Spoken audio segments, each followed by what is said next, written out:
Bem-vindos de novo aos vídeos sobre C#, ADO.NET e a nossa Data Grid View personalizada.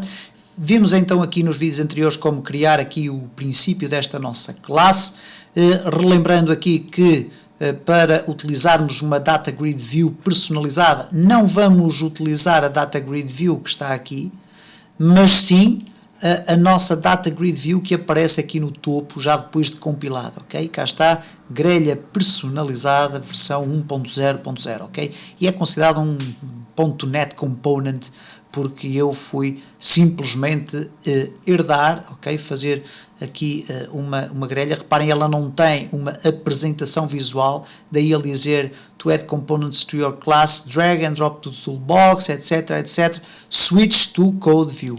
Okay? E eu tenho apenas uma implementação do código porque eu tenho aqui a herança, okay?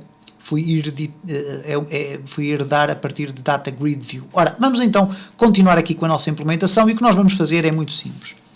Vamos criar aqui um método em primeiro lugar, para podermos definir a visibilidade das colunas, ok? Então, vamos aqui colocar public void, definir visibilidade.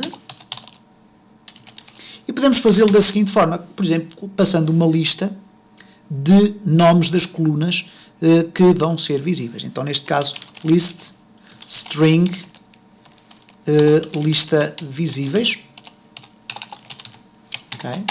E o que este método irá fazer é define quais são as colunas visíveis. Ora, isto é extremamente importante porque, como poderão verificar, eu quando executo aqui o meu preenchimento da Data Grid View, tenho aqui o meu ID sócio. E tenho também a atualização. Estes dois campos, ou estas duas colunas, poderão não ser interessantes para apresentar ao utilizador. Portanto, contém aqui informação que só interessa para mecanismos internos. Ok? Então, nesta circunstância, eu posso querer tornar invisíveis estas duas colunas. Então, o que é que eu vou fazer? Vou utilizar este método de definir visibilidade. A primeira coisa que eu vou fazer é, ora, vamos colocar aqui uma iteração, for each data grid view coluna in this.columns, ok? Portanto, eu estou a dizer que quero fazer uma circulação completa por todas as colunas da minha Data Grid View, ok? E agora vou fazer o seguinte, vou verificar se o nome da coluna existe dentro da minha lista. E se ele existir, a coluna fica visível. Caso não exista, a coluna fica invisível. Então, if lista visíveis.contains, isto é, se a lista contém a coluna.name, okay? Neste caso coluna.name é o nome da coluna que é atribuído por defeito quando ela é criada através de um data source. Então, neste caso, coluna.visible igual a true. Okay? Caso contrário, else, coluna.visible igual a false. Okay? Poderíamos escrever aqui este código de outra forma, poderíamos fazê-lo desta forma, por exemplo, if, ou melhor, coluna.visible é igual a lista visíveis.contains coluna.name e depois colocar o seguinte, se ele contém, então true, caso contrário, false. Okay? E teríamos criado aqui uma condição, uma declaração ternária, okay?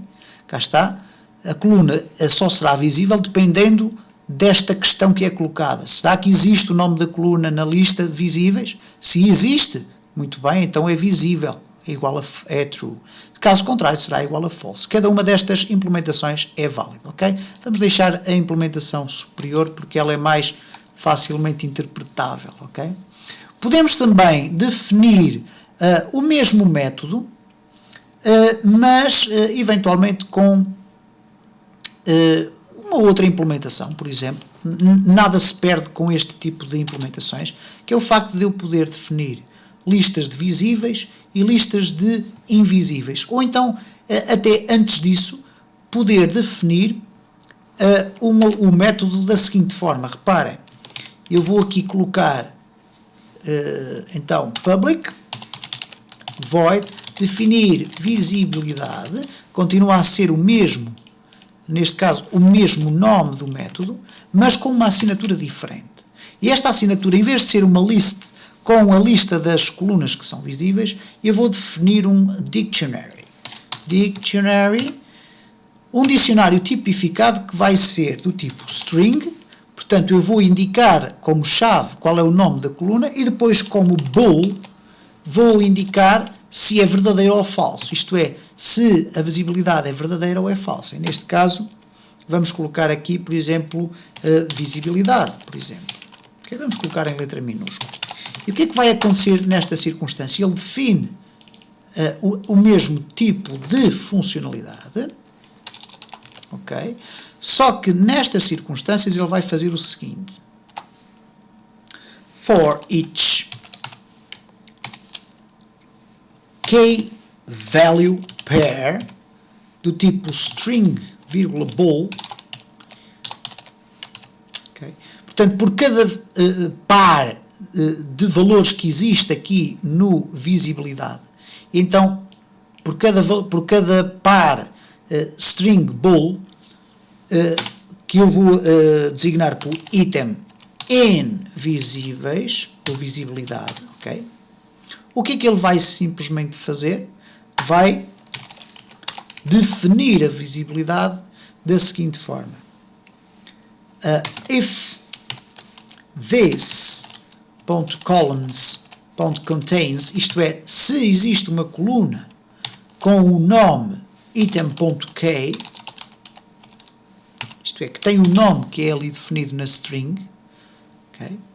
Então o que é que ele vai fazer? Vai fazer simplesmente isto. This.columns e a coluna de item.k.visible é igual a item.value.